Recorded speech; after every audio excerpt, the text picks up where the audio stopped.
Hey community, I'm Alexander Zinevich and this is a new episode of our monthly Node.js Digest, your go-to update about Node.js, server-side JavaScript and everything around it.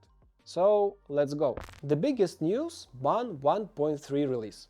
Looks like Jared Sumner doesn't sleep at all. He just keeps writing code. Bun 1.3 is another big step forward the all-in-one vision. Now you can simply run an HTML file with the bun command. Just point it to the file path. And that's it.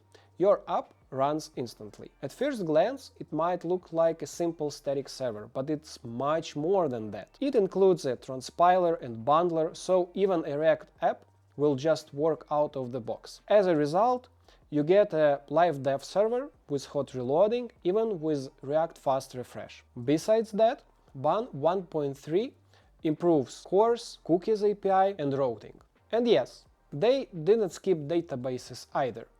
Bun SQL now supports PostgreSQL, MySQL, MariaDB, and SQLite, all through a single API. That means that you can work with any of these databases using the same module and API. And everything is built right into the runtime. Bun now also includes a built-in Redis client, which, according to their tests, is really fast and supports over 60 commands, including pub/sub messaging. Future releases promise clustering, streams, and Lua scripts. SQLite got a few upgrades too, not huge ones, but still nice improvements. On top of that, there are enhancements to testing and security. Everything is faster and safer than in Node.js, at least according to their demo. And finally, they claim the package manager is now enterprise ready and that Bun already passes 98 of Node.js test suite, bringing it even closer to being a real Node.js replacement, even for complex existing projects.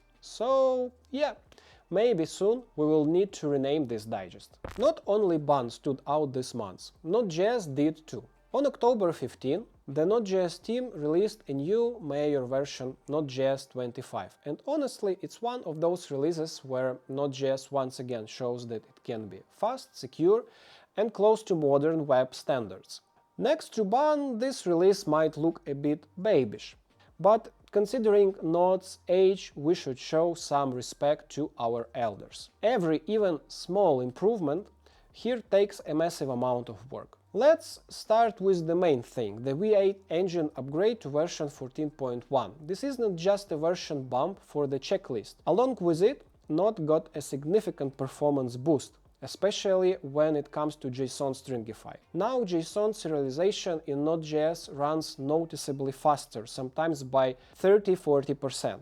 The permissions model got a new flag, AllowNet, which lets developers manage network access more flexibly in permission mode.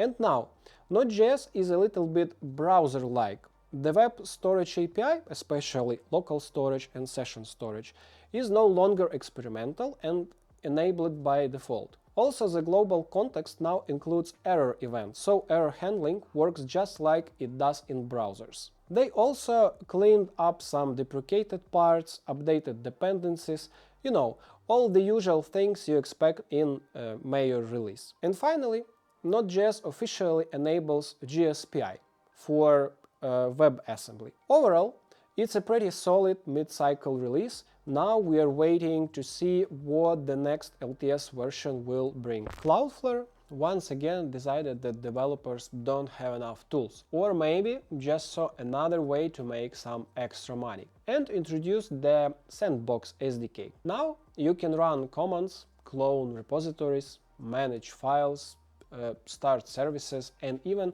open them under a public URL, all inside isolated containers, with no Docker or local setup needed. Want to run npm test, try something in Python, or spin up your own API? Go ahead. Everything runs in the cloud, safely, isolated, streaming in real time, and even supports preview URLs for easy sharing. One command and you basically get Docker plus GitHub code spaces in single SDK. The only concern is pricing, because Cloudflare will charge you for using several of their services under the hood, so be careful not to end up featured on serverless horrors. Make Lodash great again. Lodash, that same library we all install without even thinking during npm install command, is finally getting a second life. After years of being maintained almost single-handed by John Dalton, a new technical committee under the OpenJS Foundation is taking over, bringing Lodash into a collective, stable and predictable maintenance model. What this means in practice? Lodash is now considered feature complete. No new features are coming. The focus shifts to stability, security and maintenance. The team plans to merge duplicate packages into one main library.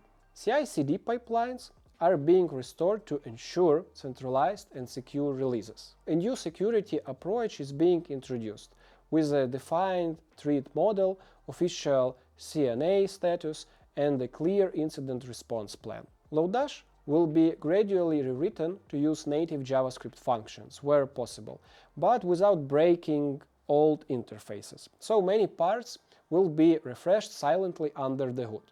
So as you can see, Lodash isn't dead, it's growing up. It's no longer maintained by a single person, but by a team backed by the OpenJS Foundation.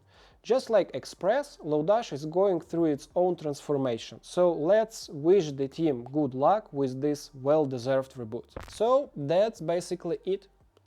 Subscribe to this channel and see you next month.